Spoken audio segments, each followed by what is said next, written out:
Hi, my name's George. The internet's a very funny place. People from all different sides of the earth come together to their similar interests. Some of these interests can be your favorite cartoon, your favorite Netflix show, or even your favorite sports team. And people from all over come to discuss these interests. That's what I feel is very peculiar, but also very amazing. If you think that you have this interest that you think nobody else has, it's probably guaranteed that there are a group of strangers on the internet supporting it and backing it. Over the past decade, however, some of these seemingly strange groups have become way more and more popular on the internet. This group is called furries, and this is what this documentary is about.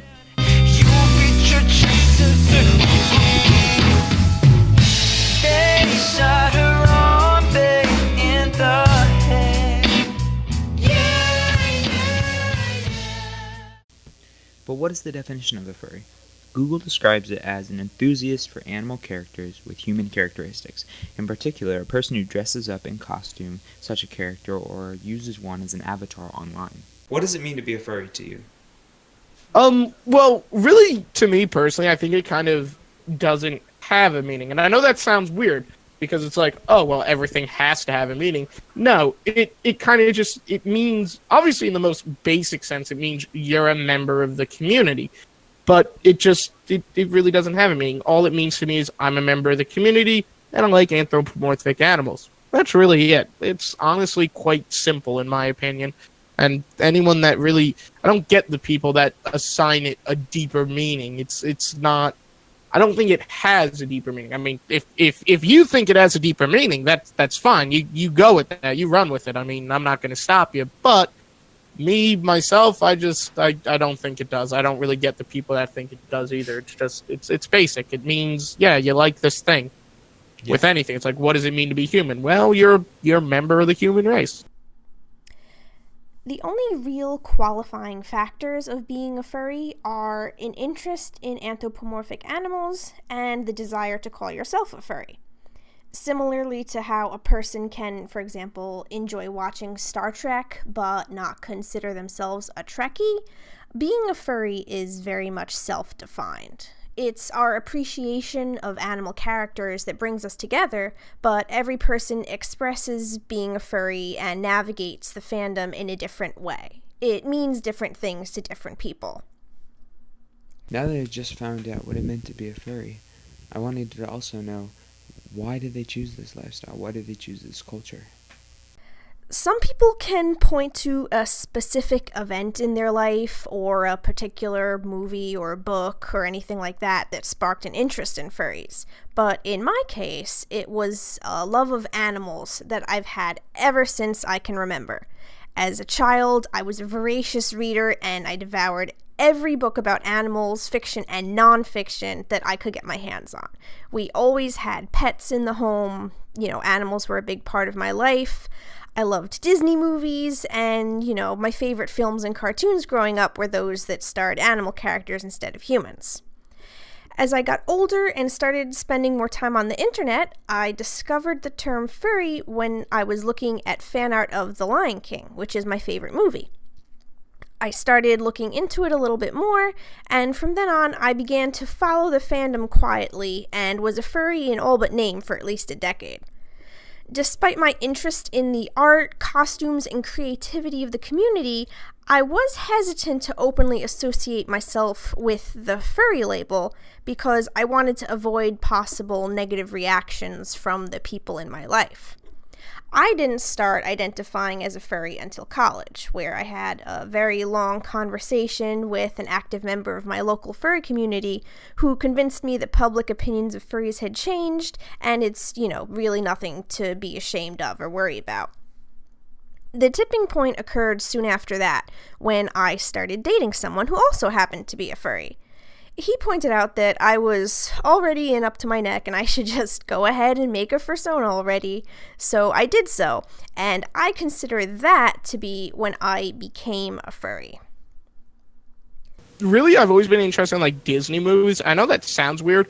And I'm going to talk about a movie that isn't Disney right now, but Disney has always done movies with talking animals and stuff. Yep. You know what I mean? And like everyone's like the first Disney movie most people see is like Lion King or something like that. So talking animals. And then on top of that, one of my favorite movies when I was little, like 8 something years old and stuff, was what was it called? It was Balto. If you've ever heard of that movie, it's like okay. Looking back on it, it's not a great movie per se, but it's still a good movie. I really like the movie still, simply because of nostalgia, not necessarily because it holds up as a good film. But that, and then on top of that, like 2014 is when I got into Instagram and stuff, right? Yeah. And a lot of people at the time, one of the first people that actually followed my account was in the furry fandom. So I'm like, so immediately coming onto social media, I was exposed to it, if you will. Yeah. And it was like, oh, that's really cool. I thought, oh, that's cool. I like it. And then over time, I developed, I say developed a character. It's not so much developed as I did the same thing every quote-unquote new fur does. Is that a word? I'm making it a word. But basically, I did what everyone, when they're brand new into the fandom and like 12 years old, does. I stole a character. I googled furry character, found a cat one. It was like, I still remember what it looked like. It was like a white and blue cat with black stripes, and I was like, yeah, that's my character now. It was super, super bad. And then after about a year, I was like, I went through like 2 or 3 of doing that. And after about a year, I was like, I should actually develop a character. And that's what I did. And that led me to the wolf character Lucky, which I have now and I still have. And that you guys see on the screen right now. As I explored the furry fandom, I wanted to know more about the culture behind it too. A majority of furry activities and interactions happen online.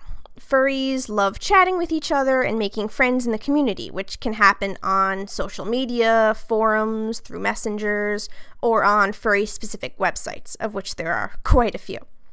One of the biggest activities is the creation and sharing of furry artwork.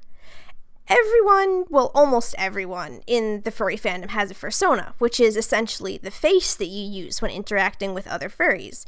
But there's only so much that words can get across, so furries will either draw their own characters, or if they don't have artistic skill, they'll pay an artist to draw their character for them.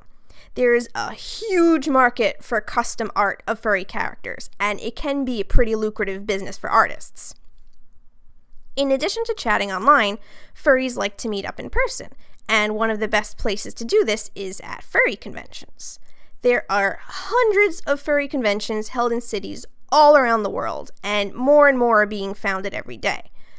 Furries like to go to conventions in order to do things like network, attend panels and workshops, buy furry art and merchandise. There's live performances there. You can participate in fursuit events, see old friends, and make new ones. Furries can travel great distances to go to conventions, which generates a lot of tourism revenue for the host cities. So you'll get instances like Anthrocon in Pittsburgh, Pennsylvania, where the city loves and celebrates the furries and welcomes us back every year for the convention with open arms. There are also fur meets, which are smaller gatherings hosted by local members of the furry community. These are great opportunities for furries to meet other furries in their area and build friendships. Fur meets have a very casual and relaxed atmosphere, and they can be anything from, going to a mall to see a movie as a group, or just meeting up at a member's house for dinner and some board games. Some furries like to dress up in fursuits, which are costumes of your fursona or furry character. Unlike Halloween costumes, a fursuit is a unique creation handcrafted by a fursuit maker to the specifications and measurements of the wearer. Many of the more seasoned makers are in very high demand and actually make a living off creating fursuits.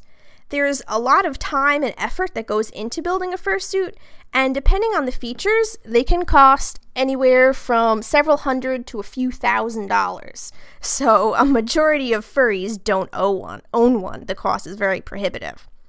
Fursuiting is a fun and unique pastime for those who do own a suit, and they draw a lot of attention from furries and outsiders alike. A lot of furries who are shy say that wearing a fursuit helps them be more confident interacting with people in social situations.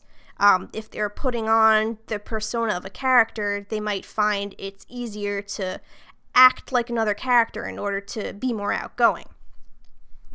Fursuits are typically worn at conventions or sometimes fur meets if the venue permits. Furries don't wear their fursuits all the time or go about their daily business in them the way some people might think. My fursona is Shetani, a king cheetah in her 20s who is nerdy and introverted but tries her best to maintain a positive attitude about life. She's very passionate about her interests and opens up quickly once you get to know her, and she's extremely loyal to her friends and loved ones. She really loves cats, and her hobbies include drinking tea, playing video games, and cosplaying. She's short and curvy of stature, has wavy brown hair that's long enough to sit on, and she's always wearing glasses. Physically, Shetani is nearly identical to myself, except of course for the fact that she is a cheetah. I chose a cheetah as my fursona for the simple reason that cheetahs are my favorite animal. As a child, I liked cheetahs because they're cute and they have a lot of features that make them unique among big cats.